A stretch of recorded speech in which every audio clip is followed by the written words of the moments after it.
I want the people that are listening to realize that to have a vibrant recovery, one needs to find a creative outlet. And each and every one of us has a gift that's very important to the world, that's uniquely yours. Part of the joy of sobriety is finding out what those things are, discerning them, learning about them, playing with them, and then inflicting them upon others if you wish.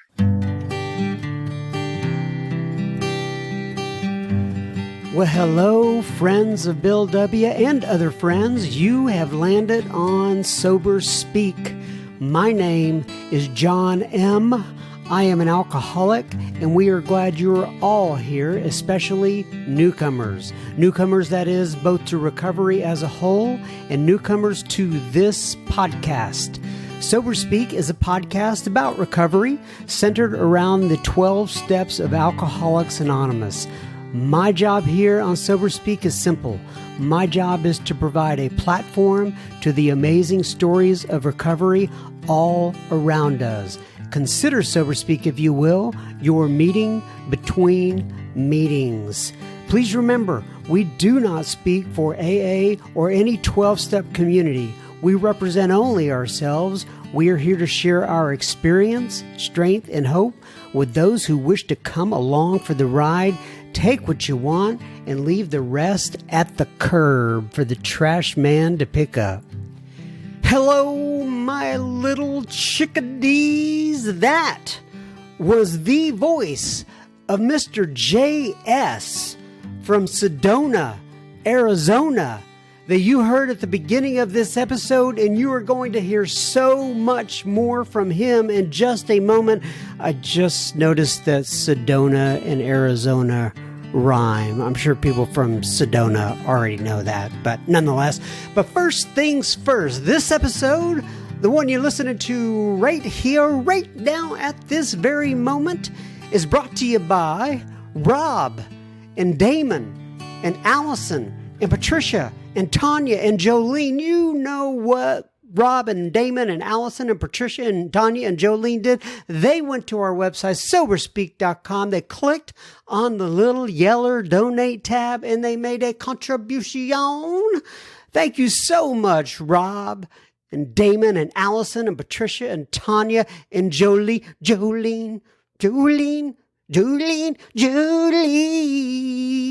I'm so sorry. That just came out. That's a song by, I think it was Dolly Parton, if I'm not mistaken. And she does a much better job with it than I do. But rarely do I get to say the word Jolene, and it just came belting out. But anyway, thank you all very much for your generosity. This episode is coming right out to you. Muchas gracias.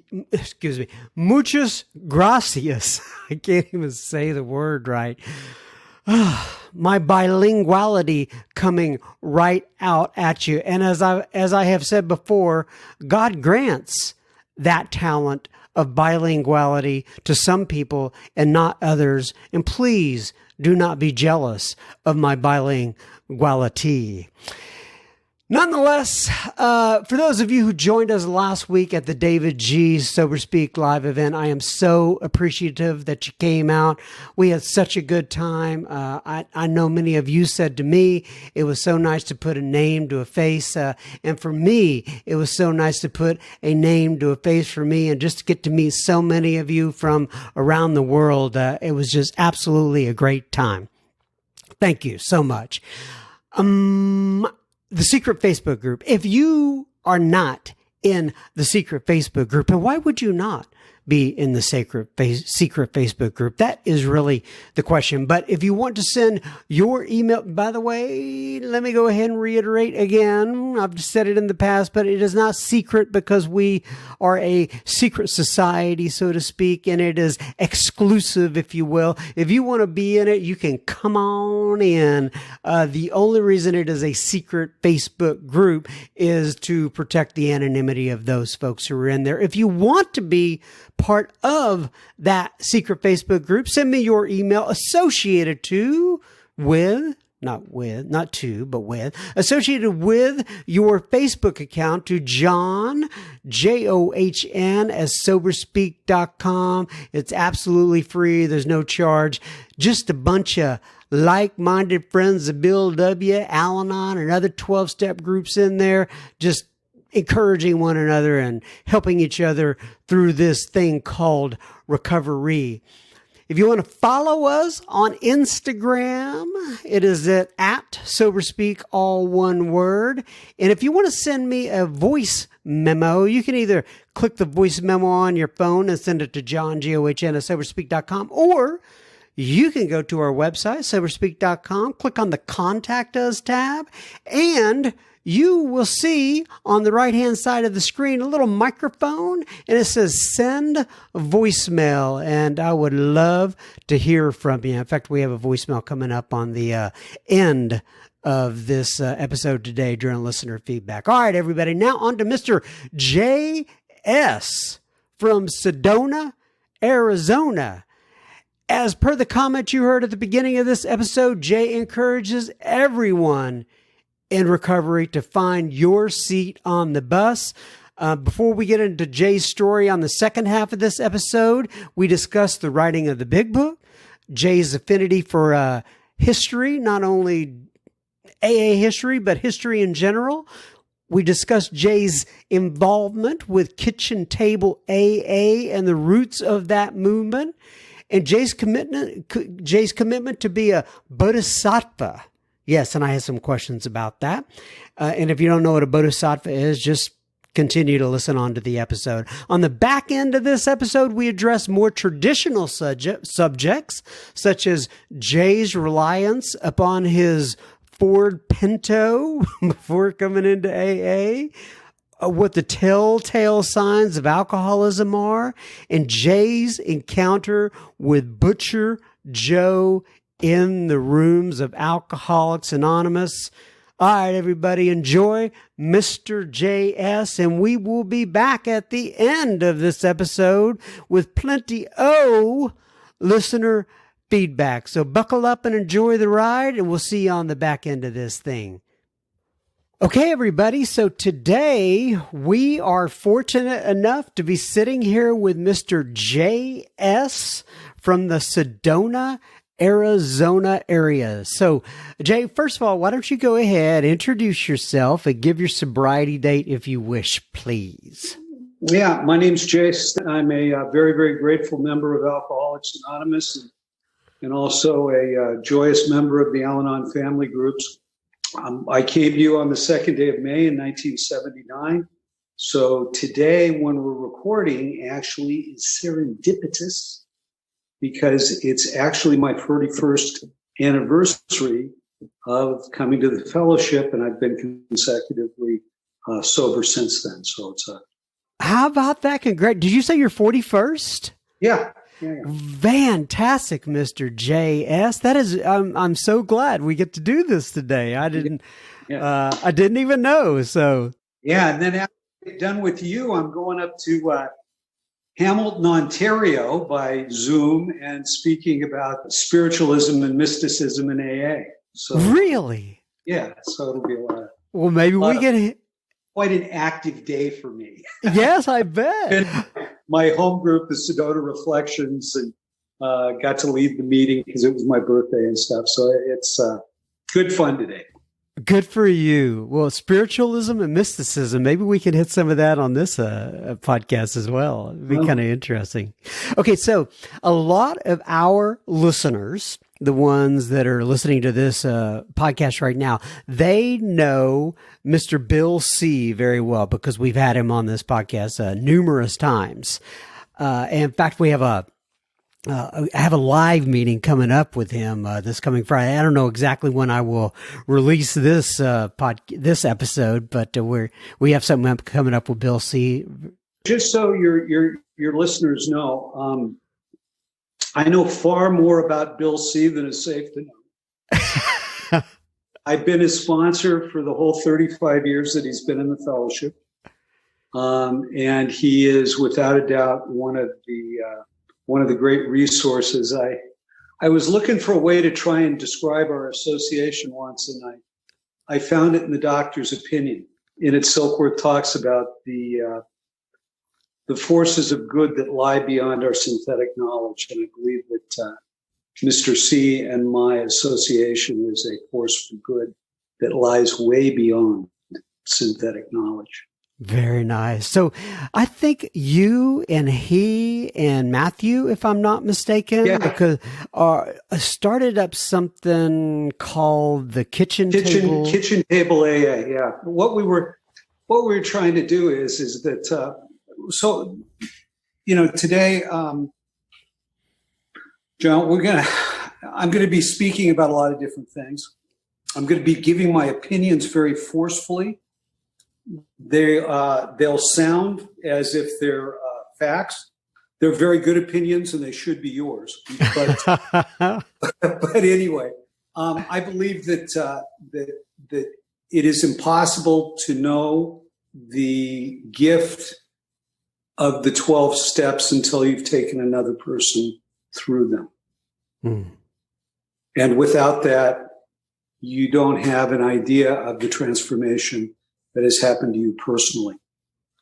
And so how can we encourage people to go ahead and embark on this thing called sponsorship? Because folks get all weirded out behind it like it's some kind of mind control or, thought control. No.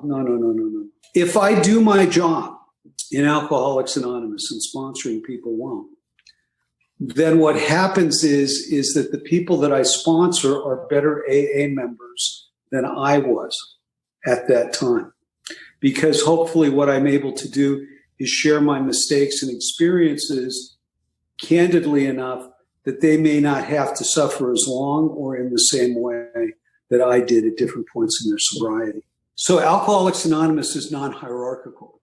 So we, although we try to make it that way, and one of the things that Bill Wilson talked about was hopefully that the fellowship would be spiritual enough that it would not place authority in the hands of old timers, which, it just goes against everything that we get taught, right? Especially those of us that got sober in the 70s, which was before, back in those days, you could actually read the big book unsupervised. It was quite remarkable.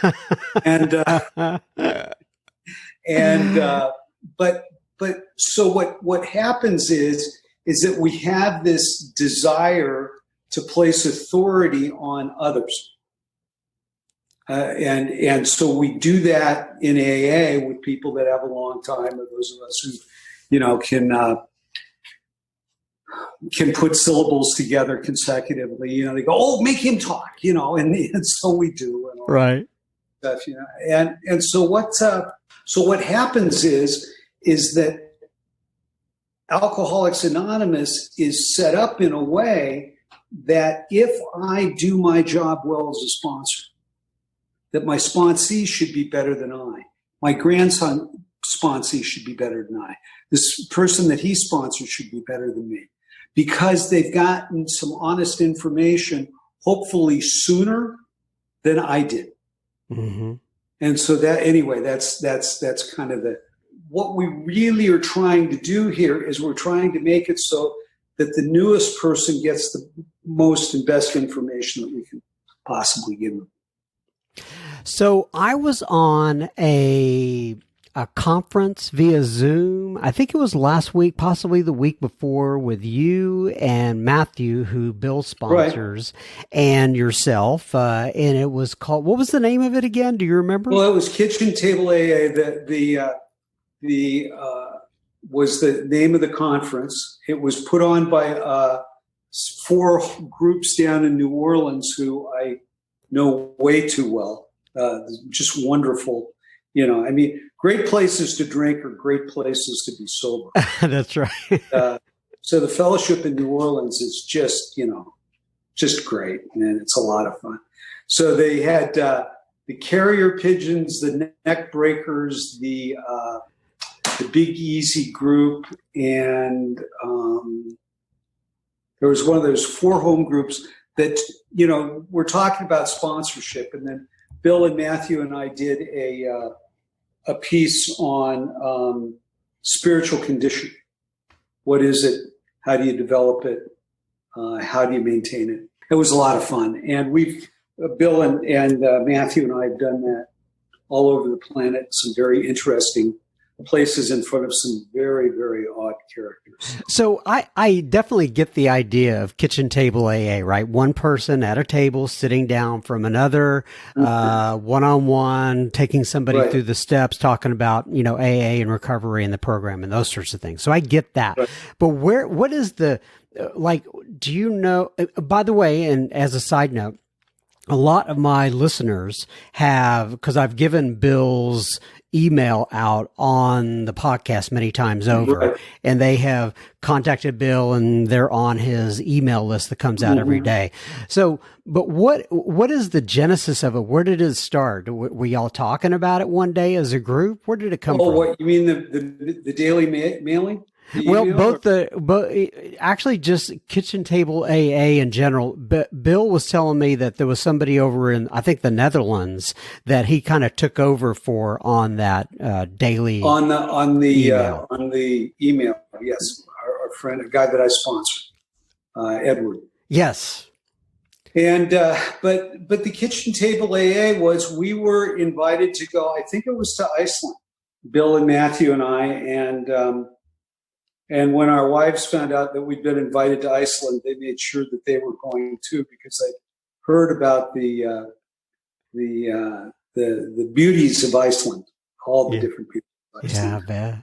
We were invited to Iceland. We were going, well, what are we going to do? And we came up with this idea of that I would talk about what it was that my sponsor did with me, which was very different with what I did with my sponsees, and my work with my sponsees has developed over the years. I mean, if I was doing the same thing today that I was doing 41 years ago, it should take me out and shoot me. Right. Obviously I'm not growing along spiritual lines. And I started sponsoring people when I had 28 days sober. I did my first inventory when I had about 25 days, but a guy asked me to sponsor him, and I called my sponsor up. He said, "What do I do?" And my sponsor said, "Will you say yes?" I said, "Really?" And he said, "Jay, if they're sick enough to ask you for help, you can't hurt them." That's right. So this fundamental piece of information was the genesis upon which Bill and Matthew and I have, done stuff in Thailand and, Fiji and Iceland and the Netherlands and, all over the United States and Canada. And it's been a great joy, because the fellowship has definitely changed a lot over the 41 years that I've been involved. Heck, if I don't drink for another couple of years, I'll be sober half as long as the fellowship's been on the planet. Which is, very odd. Yeah. But it's, you don't drink, you don't die, and you work with others, and it's amazing what can happen. Okay, so when we were on that conference I was talking about last week, toward the end of it, Bill said something to the effect of, he was referring to you, and he said, "Not pure."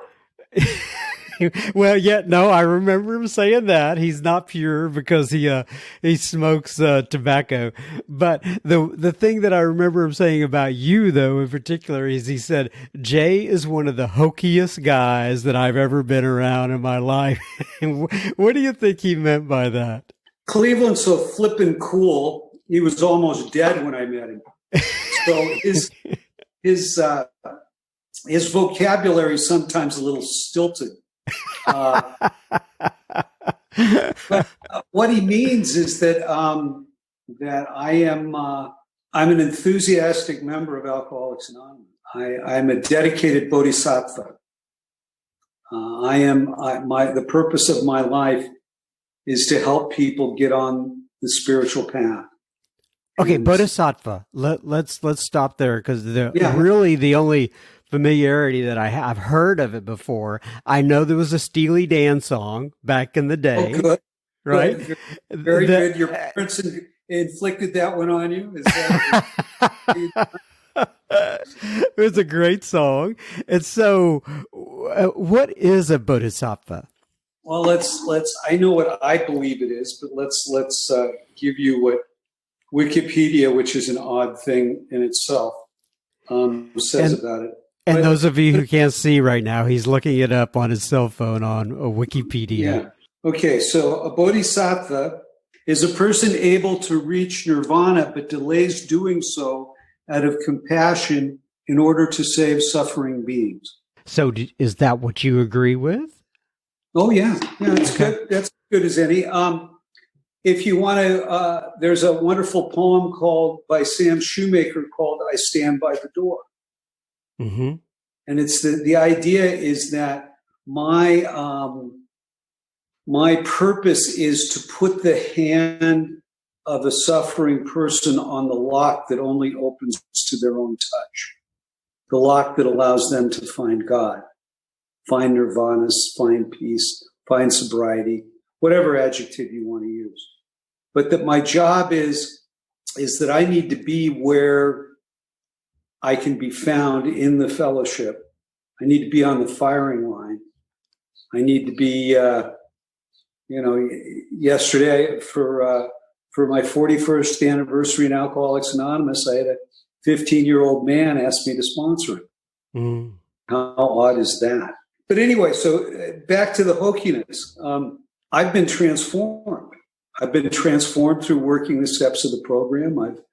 I've had a variety of spiritual experiences, not only of the education, a lot of the educational variety, but also the sudden variety. I've been a historian of the movement for 35 years. I've been all over the planet working with the Oxford group and those people. But I've always been an active member of AA. And what do I mean by that? I've always, gone to meetings. I've always had a sponsor, and I've always sponsored people. And that doesn't mean when you have a business or you have a child, you don't get down to one meeting a week. Mm-hmm. But you have to fight as time goes on to get back into your seat. So I'm looking behind you there. Mm-hmm. You have a book, and it's called The Writing of the Big Book. Mm-hmm. And when we were speaking last week briefly, mm-hmm. you mentioned that book. Yeah. Talk to me a little bit about that book and what it means to you, where it came from. So I'm best described in the big book as a strange chap with a queer idea of fun. Mm-hmm. So I'm a historian. So that's my weirdness. So this book, The Writing of the Big Book by William Schaberg, that's Schaberg. And I'll be happy to send you a list of links and tools if you wish, things that I think are really important that you ought to think are important too. But this book is the first major historical work since Not God. So it's been over 45 years since there's been a major historical work about Alcoholics Anonymous. Now, what makes this a historical work? Well, number one, it's completely written from primary research and primary documents. And one of the fun things about being a historian is that that everybody's got their own agenda. And so you got to be real clear about what the agenda is. Now, mine, just so we can be upfront, is that I'm allergic to fundamentalism in any form whatsoever. Let's explain that. I'm against the codifying of fables to represent a particular point of view about recovery. Give me an example of that. So this is one of the things I used to say a lot. Back in the day, you read the forward to the second edition. It says 50% of the people that came to AA and really tried got sober and stayed sober. 25%. After some slips, they returned to AA and maintained sobriety. And 25%, if they continued to go to meetings, showed general improvement. When I first read that, or maybe not first read it, but maybe like the second or third time, by the time I was 2 years sober, I was sponsoring a bunch of guys. I was sober, man. Armed with steps, concepts, and traditions, able to leap tall buildings with a single bound. You have an alcoholic who has a drinking problem. Give them to me. I'll show them how to properly work the steps, and I've got the information to give them, right? Now, that I did my most effective work in AA between the time I was 2 years sober and the time I was about 14 years sober, because I was right up after it, right? The thing is that I read a lot of Oxford group literature and did presentations all over about, how AA really started, and used Oxford group literature to inform a look at the big book and the steps and where they come from and all that stuff. And we can go down all those wormholes time. But a lot of the time, I would say Bill meant this. This is what Bill was talking about. This is where he got that. Now, I'm the most fortunate male form that you've ever met. And I've had the opportunity to, right now, the project that I'm involved with is I'm writing a biography of Bill Wilson, 1955 to 1970. I've had the privilege of reading somewhere between 500 and 1,000 of his letters. So I know that these are things that are said in, I kind of like to say it's like, I know I'm at the coffee table after the meeting. This is the coffee Bill and Bob that I know. They're not having to cloak things correctly in order to make sure that the message is getting across and the like. And so I've read all these letters. Bill never once says, if you look at page 45, the third paragraph, the second line, you will see the answer to the problem that you're describing. Never once. Not one time does he tell somebody. The only place that I've found any reference to him telling anybody to work some steps or anything was that he got a letter from a guy in San Francisco that got kicked out of a club for being an atheist. And Bill said, it sounds like there's a little bit more to this. You probably ought to go and do a fourth step and take a look at what your participation is in this. I was looking for a way to know precisely what the point that the author was making. And I do that really, really well. But the truth is, it's coming through me. It's not Bill Wilson giving these pronouncements that were, supposed to be life-changing. That, there are people, I think the best way to describe them is technicians. And they can break the book down for you and all that stuff, and they can tell you why. Do you know why there's a comma here? If you don't understand why there's a comma here, you're gonna die drunk. That's right. But Wilson never, ever came across like that. In fact, time and time again, what he says is that Alcoholics Anonymous is only a spiritual kindergarten from which we are all free to graduate at any time we choose. Mm.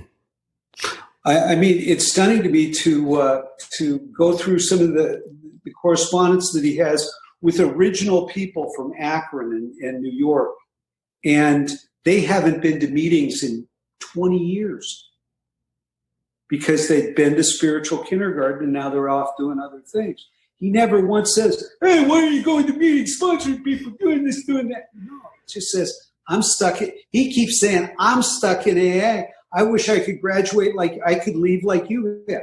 Very well put. All right. We will be continuing our conversation with JS in just a moment. Just a reminder, you are listening to Sober Speak. You can find us on the World Wide Web at soberspeak.com. There you will find About 135 or so other episodes you can listen to for free. And you can also find on our website the donate button you can use if and only if the Spirit moves you to do such. Please keep in mind this is a podcast funded by you, the listener. Sober Speak is a self-supporting organization through our own contributions. We are not allied with any sect, denomination, politics, organization, or institution. We do not wish to engage in any controversy, neither endorse nor oppose any causes. All right, now back to Mr. JS. So, very fascinating conversation. I absolutely love it. And I had not thought about it from that particular perspective, but I can definitely relate to my first, especially 2 years in Alcoholics Anonymous, and then up through like 7 or so, thought I had all the answers in terms of, I know exactly how you need to work the big book because this is how I experienced it. Imagine that. Yeah. All right. So, I never know exactly where these conversations are going to go once we start them, right? And that's why I love to have them. This is like, to me, I get to sit down and have a cup of coffee, so to speak, with guys like you who have been around for a long time and have some great experience and some great ideas. Okay, but let's go back then. Obviously, before you got into Bodhisattva and looking at the original writings of Bill Wilson, you probably had some challenges before you came into AA, right? So why don't we go back to the beginning? If I remember right, there's a Pinto in your story, right? Yeah. So I was living in my Pinto. For those of you who are not familiar with it, it was a smart car that the Ford Motor Company built in the 70s for alcohol. And it was highly flammable like the occupants. Yes. And I didn't know I was alcoholic. So let me, I'll drop back just a little bit. I think that one of the most important things for long-term recovery is self-diagnosis. The AA that I came into, almost everyone there had to diagnose themselves. The tragedy nowadays, and it's not tragedy, it's just the way things have evolved, is that everybody's told they're an alcoholic, they get sent to AA, they're told they ought to get sober, blah, blah, blah. I had no idea that was what was going on. I had people tell me I was an alcoholic, people that I drank too much, that if I just changed this or that. But I had no recovery was not something that was culturally ingrained. In the late 70s, it wasn't until the mid 80s that it actually, when Betty Ford really started rolling and all that stuff. So anyway, I didn't know I was alcoholic. And so how do you figure out whether you are? Well, a good place to start is take a look at your family of origin. So my father's family are from the hills of Kentucky. I don't think we need to say any more there. His maiden name is Wallace. So it's got all the alcoholism and violence that you'd ever want to walk upon the earth. Now, you put those two together, my folks were really good looking. My dad was drop dead, and women loved him. And he drank and moved fast, and my mother was gorgeous, and she didn't drink at all. So the violence in our home came from the unrecovered Al-Anon. But I mean, like my dad's dad and my mom's dad, they both were. My mom's father owned a jazz club in Seattle in the 40s and 50s. He knew a thing or two about having a good time. I bet. So, and I was the short guy in school. I don't know if you guys remember the short guy. I can't throw the ball as far. I can't run as fast. But by the time I'm 12, 13 years old, I find that I have a talent better than guys that are bigger and tougher and stronger than me. I can metabolize beverage alcohol. Mm-hmm. And obviously, when one is gifted, one needs to pursue the gifts. How do I know that I'm alcoholic? Well, so what I like to tell people to do is take a look at what you do for recreation and then see what happens when the non-alcoholic population does the same behavior. Okay? So for me, just for fun, because I mentioned earlier, I got this 15-year-old guy that I'm going to be working with. By the time I'm 15 years old, my idea of a good time is to take a rack of Reds. Those are 3 high-powered sedatives, Seconal, and wash it down with a quart of Spinata wine.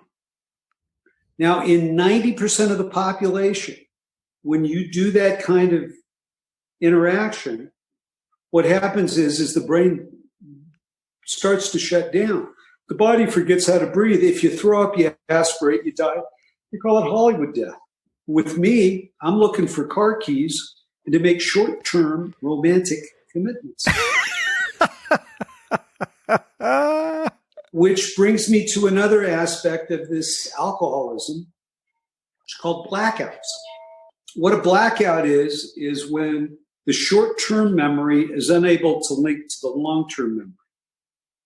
That middle area just kind of gets washed out during the course of the night. And I had no idea that what was going on was that this was like 90% of the population, they wake up with, if you wake up with something that you're unfamiliar with, when you leave the house in the morning, you may want to take a look at what's going on with your drinking and drug use. That's right. Right?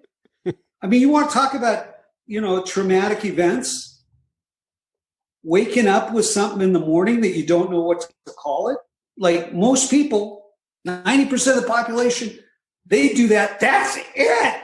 We're not drinking anymore. That's it. Put it away. With me, I'm coming up with coping skills. Right? Which is you give them a crayon. You don't want to give them a sharp object.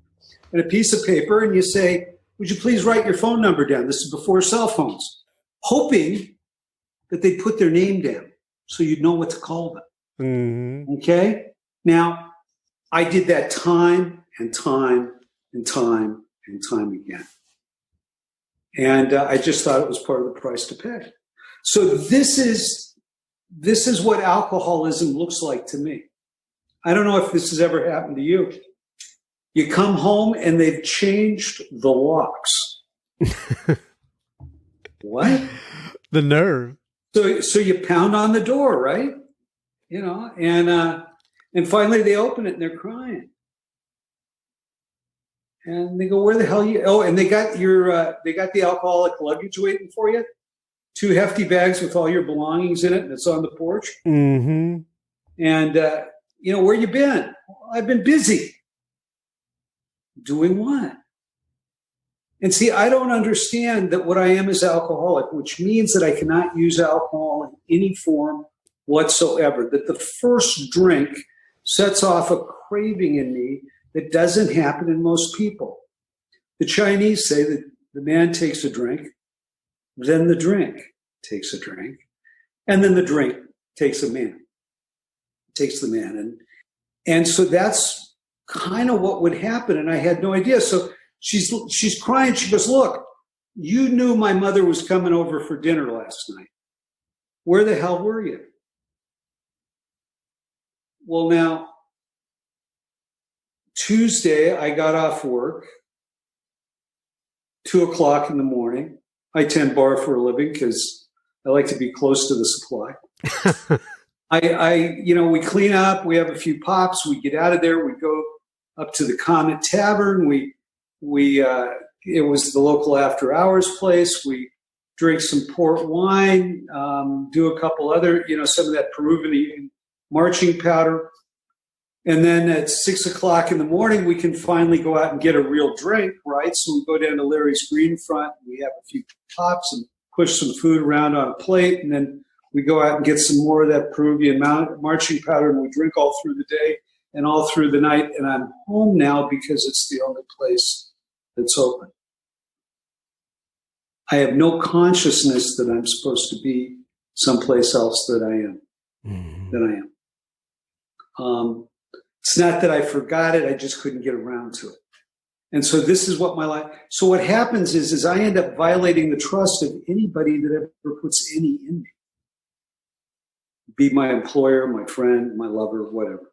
So that's what alcoholism is. I end up, I'm 24 years old. I'm living in my Pinto. I've got 9 driving under the influences. I got 3 in the past 9 weeks. I'm kind of in trouble. It was, for the younger people out there, it was before computers, so there was no big deal about that. You could hang a lot of paper before they catch up with you. Anyway, so my dad bails me out of jail, and I'm sitting there having a vodka rocks with him, and he says, do you think you have the disease? And I said, well, huh? And the still small voice inside of me said, pay really close attention. You might get the lawyer paid for it. Mm-hmm, right. So I paid close attention. Says, I got a guy that I want you to talk to. Here's his number. You can go down and stay with my mother. And so I drove down to El Segundo. He said, don't have anything to drink. He gave me $40 for gas and food. And so I got a case of Coors because, beer isn't drinking. Right. It's a food, right? I mean, yes, of course. People that think that beer is drinking are the same kind of people that think that smoking marijuana is doing drugs. Well, it's what you do between drugs.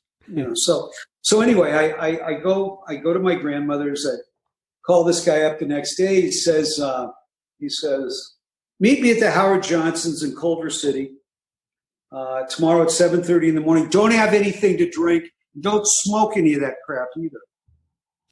How do you know? How do you know? So anyway, I go into this coffee shop and we order breakfast and he starts talking about himself and talking about himself. He had problems in his life, and then he met Alcoholics Anonymous, and he didn't have any problems in his life anymore. And he's talking about it some time. It's been half an hour. I didn't drink bad. I'm trying to think, what am I going to do here? And he's not closing me. Oh, I'll prompt him. So I say, hey, do I need psychiatric treatment? What about religion? Do I require hospitalization? And he looks at me and he says, listen, Trick, if you or your family can get a hold of the $3,000 it's going to cost to put you into treatment for 30 days, he says, go out and drink that money up.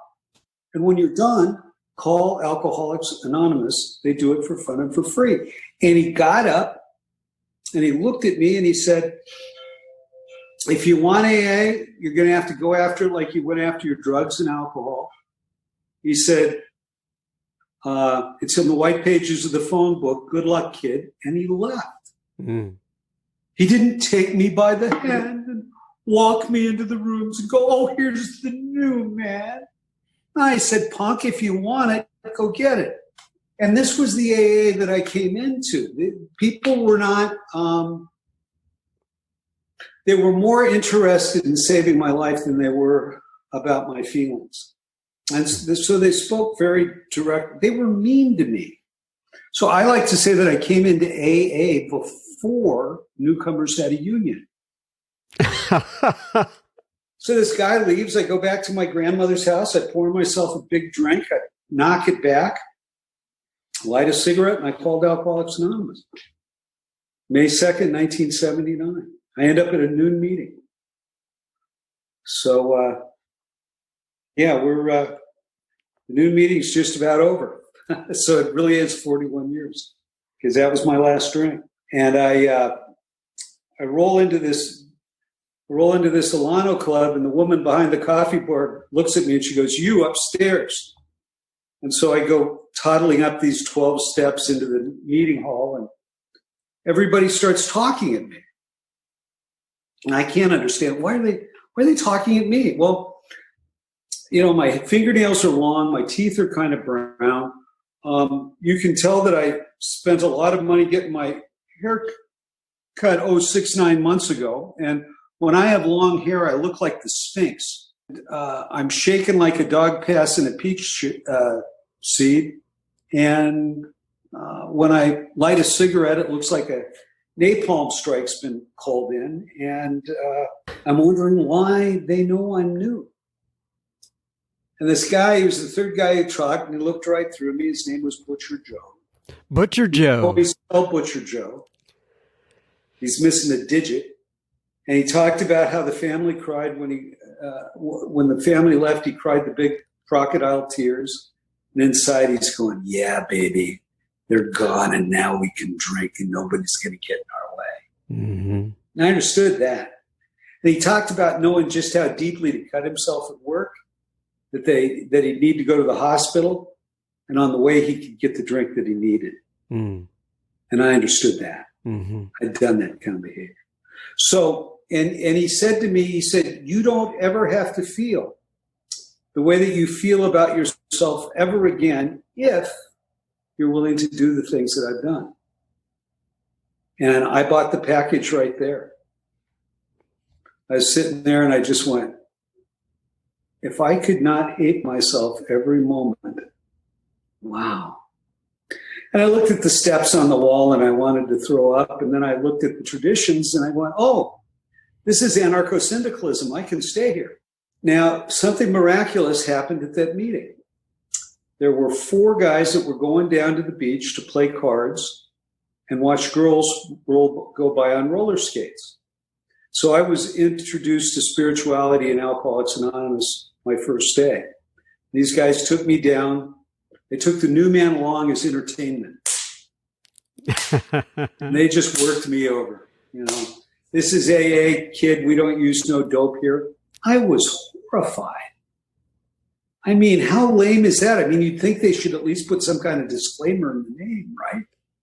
But no, and they said, look, there are people that are smarter and tougher, more spiritual than you are, and they haven't been able to stay away from beverage alcohol using other substance.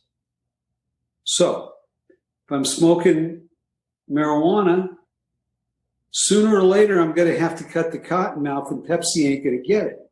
Mm-hmm. If I'm doing a little non-habit forming cocaine, because cocaine was not addictive in the 70s. We just did it all the time. That's right. And we weren't heir to the technology that some of you are. But anyway, so that you need a double Bombay on the rocks with a twist just to take the edge off. And if you're being spiritual and dropping a little LSD, you need a gallon of wine just to settle through the experience. They said that was drinking. Who knew? I would never have called that drinking. And they said, we don't drink, we don't use, we don't go with girls who do. What an order. I can't go through with it. But I did get the first 2 down. The third one was took a little while, but I got that down. And by the way, as full disclosure, I would never date anyone without a sponsor. Ever. Because I need backup. I need help. So anyway, and these guys took me down and they explained, that to me, and I got it. I got that I cannot successfully ever pour booze down my throat without things going sideways. Now, it may take a couple of weeks or whatever, but sooner or later, much likely sooner than later, given all my experience, I cannot successfully pour liquor down my throat. I can't use alcohol in any form whatsoever. If the cough syrup has a shot glass on it, I can't have it. I don't drink kombucha. Why? Because a bunch of it has alcohol in it. It's got as much alcohol as a near beer. And people say, well, Steady, you're just this old lame guy that doesn't really understand it. I say, look, I've been to the funerals. My brother-in-law, Douglas, one time quit drinking at great personal cost to come to work for me. And he worked for me for about a week, and then he went and got a 6-pack of O'Doul's, and then it was a couple of 6-packs, and then it was a case a day, and then it was 2 cases a day, and he was off to the races, and he ended up dying of cirrhosis. Alcohol in any form whatsoever. That's what it says in the foreword to in the doctor's opinion. You got another opinion, that's fine, but it's not the AA opinion. This has been really fascinating. I did not expect to go the ways we were going to go on the beginning of this, but I absolutely love it. I mean, that's great. Will you come back for me at some other point and maybe sure. talk about some additional topics?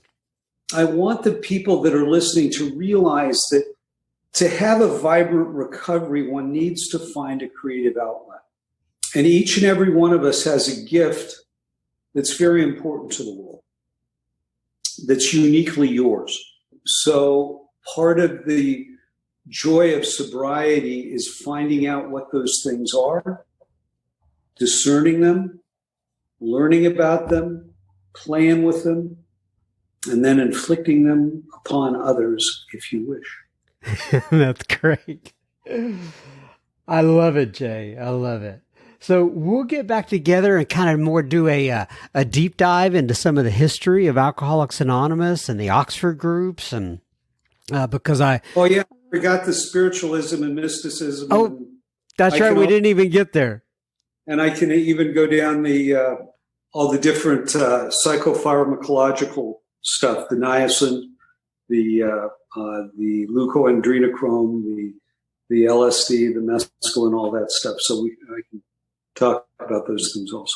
Okay, great. And you're going to send me some links, you said, that I can put in the show notes where people, if they want to pause their device, whatever they're listening to, they can click on those things and get some additional information. So I wrap up every episode just by reading a little passage here from page 164 of the Big Book. And it says, abandon yourself to God as you understand God. Admit your faults to Him and to your fellows. Clear away the wreckage of your past. Give freely of what you find, like Jay was talking about, and join us.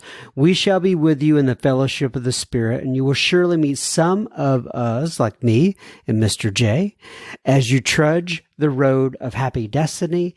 May God bless you and keep you until then. Once again, Mr. J, thank you so much for joining me today. I really do appreciate it. My pleasure, John. Look forward to our next conversation. And happy birthday. Thank you. Thank you, Jay, for your time and your insight. For those of you listening, I love what he said toward the end of the episode, and that is each and every one of us has a gift that is very important to the world. And the idea is to get in touch with that gift and share it with the world.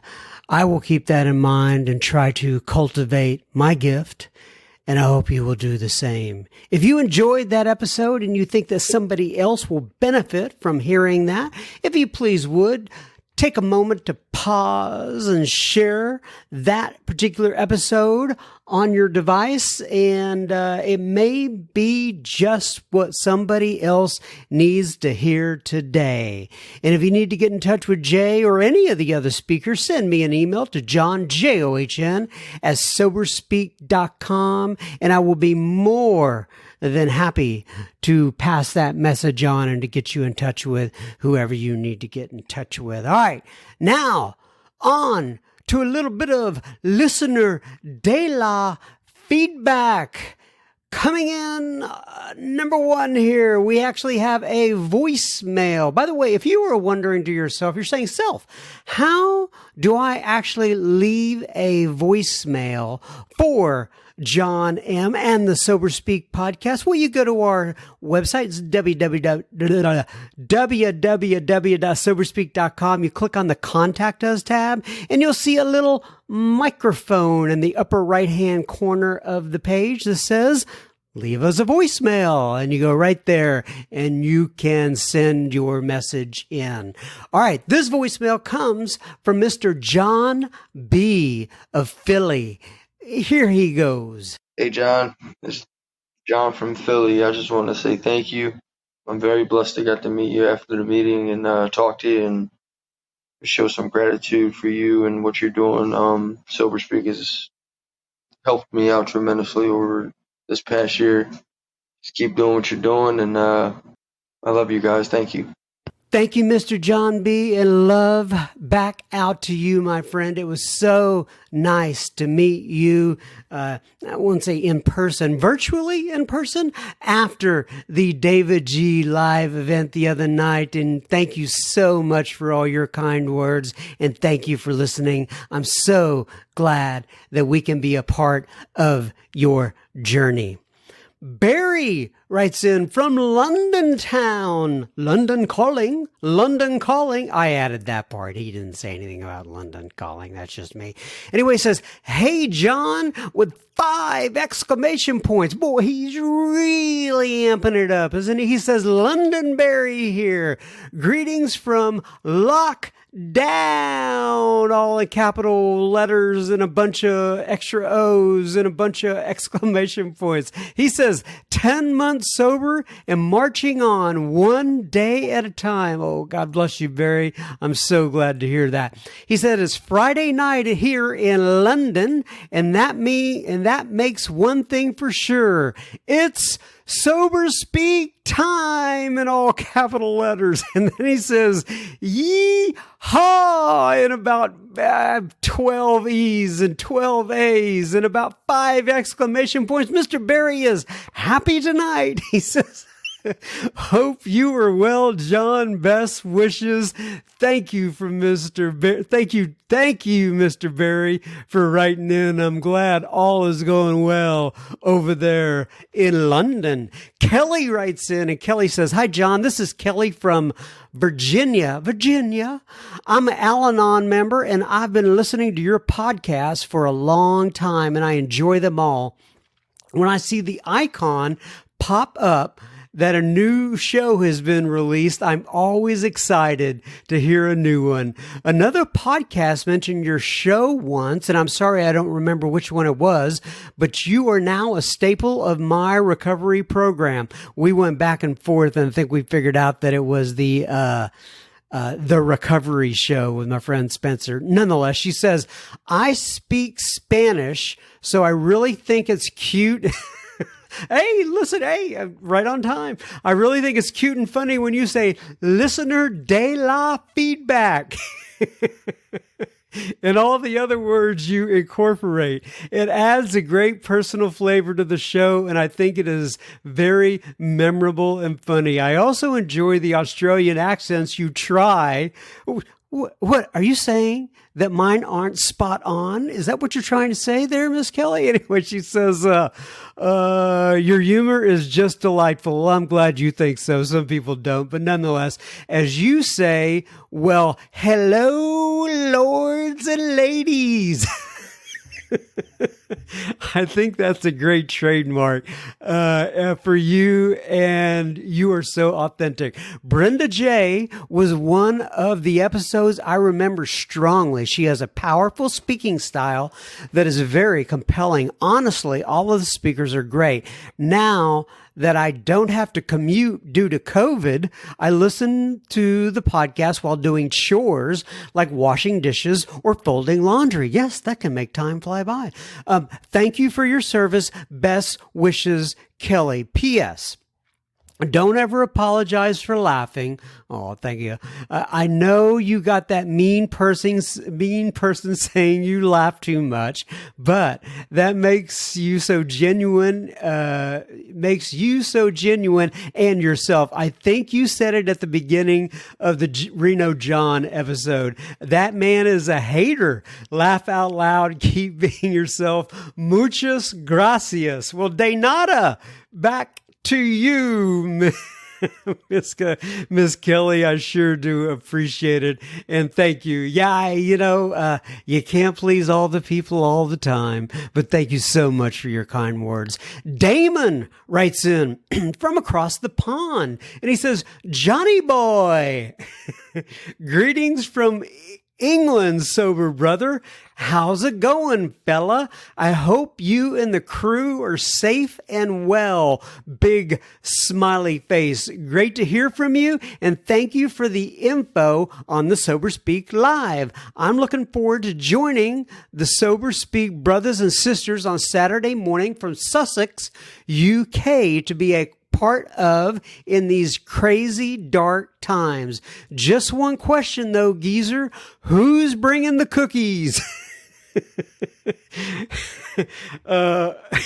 And a big smiley face. See you there, mate. Damon. Well, I can tell you, Mr. Damon, by the way, his Twitter handle is at alcoholic dad, then the number 4. I'm almost positive. Oh, I shouldn't do this from memory, but I think I got it right. And Damon was able to join our Sober Speak Live event the other night. And I asked him what time it was because he came on right at the beginning, and it was 7 o'clock here.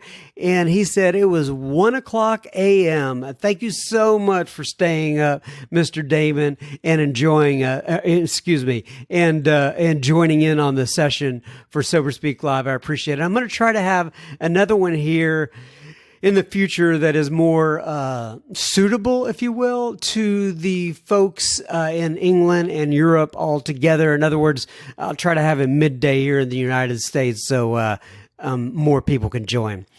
Geraldine writes in from Ireland, and she says, "Hi, John. I'm from the north of Ireland." As Bill C. says, that is the birthplace of alcoholism. Moved back home here after many, many years spent living in London. Well, I don't know if you know Barry, but who knows? It's stranger things have happened. But nonetheless, so far we've had somebody from Ireland, we've had somebody from Sussex, and we've had somebody from London. But nonetheless, she says, I've been around AA for a while, but since moving back home, I haven't attended many meetings. The format here is very different, and sometimes it feels more like a prayer meeting than an AA meeting. But I know, should I need them, they are always here. I walk a lot, even so more since the lockdown, and listen to music. Then I changed to podcasts, and I found Sober Speak on iTunes, I think, and listened for the first time last week on the sharing of steps 5, 6, and 7, which interested me. Geraldine. Well, thank you, Geraldine. You have plenty more episodes to tune in on if you would like. Okay, so Patricia wrote in. Patricia actually joined the Sober Speak Live event the other night as well. It was so good to see her. And Patricia is the one who has told me that she actually listens to Sober Speak to help her learn to speak English. And I'm thinking, oh no, that is so, I hope we don't steer her wrong. And so anyway, I think Patricia's first language is Spanish, and she says, "Hola, John." I guess that would be a hint. Her first language is Spanish. It was a pleasure to be a part of yesterday's meeting. She's talking about the Sober Speak Live event, and put a face to the members. And she's talking about David G. and some of the other Sober Speak guests were on there, like Brenda J. and some others. And anyway, that I've heard on the podcast, and to all those who in one way or another make the message of AA continue to reach so many people, including me. A million thanks. I would like to tell you a little bit about myself. Well, I'm glad, Patricia. She said, I met the program on June 17th, 2007 through a recovery alternative called Advanced Groups of 4 and 5 Steps. This alternative group was born in Mexico some 20 years ago, and some members brought it to the United States. And although at times my problems did not derive from the drinking, I have not returned to drink alcohol since that date. But I could identify with the emotional problems mentioned by the members who were part of that group at the time in many ways. Almost 3.5 years ago, I reached Al-Anon and stayed there because my oldest daughter started using alcohol and other drugs. I then discovered to my surprise that my family of origin was greatly affected by the disease of alcoholism. My husband and I met at the anniversary celebration of one of those groups almost 10 years ago, and in these almost 10 years together, we have attended the groups and continued serving in them. Thanks to the group of Al-Anon, my daughter and I have a much healthier relationship. Although my first introductions to the 12 Steps program was through the 4 and 5 Steps group, I can say that it was only by the grace of God and intended to be that way. So during those years, I did not know that the group wasn't AA that I was attending. They simply used the 12 steps of recovery from Alcoholics Anonymous, but not the traditions, to recover from other addiction problems and compulsive behaviors. And I got a little confused because I thought I was in AA. But now I have, excuse me, I have everything cleared up, and I know that there are other options and alternatives. And thanks to the 12 steps of Alcoholics Anonymous, many people have found solutions to their common problems. That's exactly it, Miss Patricia. She says, my husband, my youngest daughter, and I all go to our own recovery programs. They are now in AA, Al-Anon, and Alateen, and we also keep the information from the other groups I first attended because we know there are other options for people with other types of problems. But most important thing is that they come together as we did and connect to a 12-step program, and they can benefit from that 12-step program and continue to carry the message to those who need it the most and want it. John, thank you so much for your time and effort to continue this project of Sober Speak. God bless you and keep you safe with all your family and friends. Big praying hands. And she says, P.S., you don't have to read this email on air as it's way too long. Well, I just did, Patricia. And she says, gracias. I'm still studying English. Sorry for the spelling mistakes. Well, Miss Patricia, if I could speak and read and spell Spanish about 1/100th of the way you can spell English, I would be a very happy chap indeed. So thank you so much. Oh, wait a sec. And here comes my son. Wait, in the room. Give me a little hug, buddy. Just say, oh, thank you. Oh, thank you for the big hug. Can you say hello? Welcome. Hello. There you go. All right, I got to get back to listener feedback, all right? But thanks for giving me a hug. Love you. All right, Steve P. writes in. Oh, by the way, before I leave that, Patricia, thank you so much once again. Thank you for writing in. I do appreciate it from the bottom of my heart.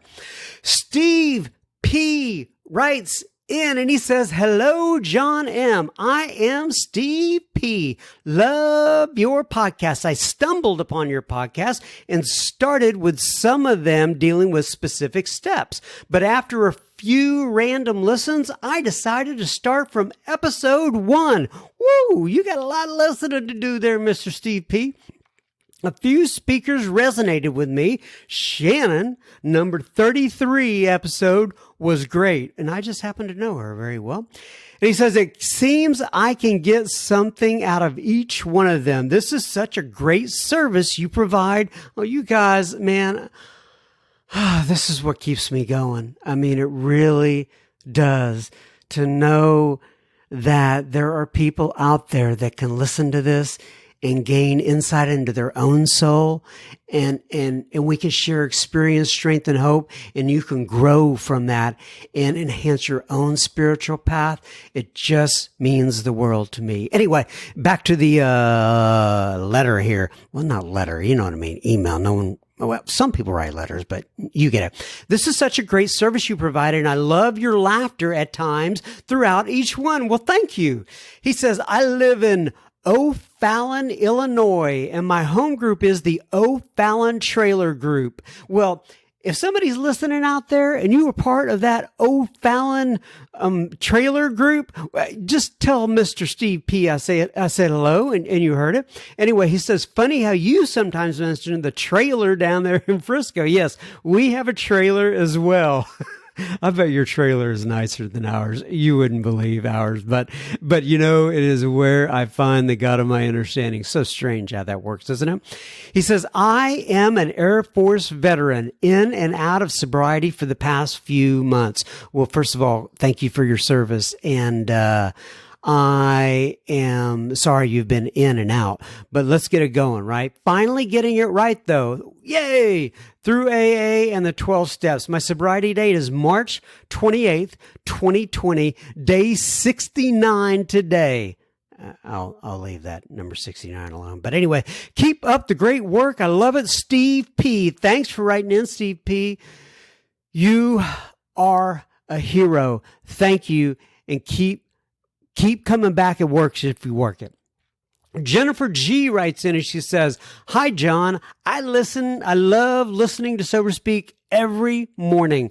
I live in Pembroke, New Hampshire. My sobriety date is 9/23/2011. I enjoyed the podcast so much."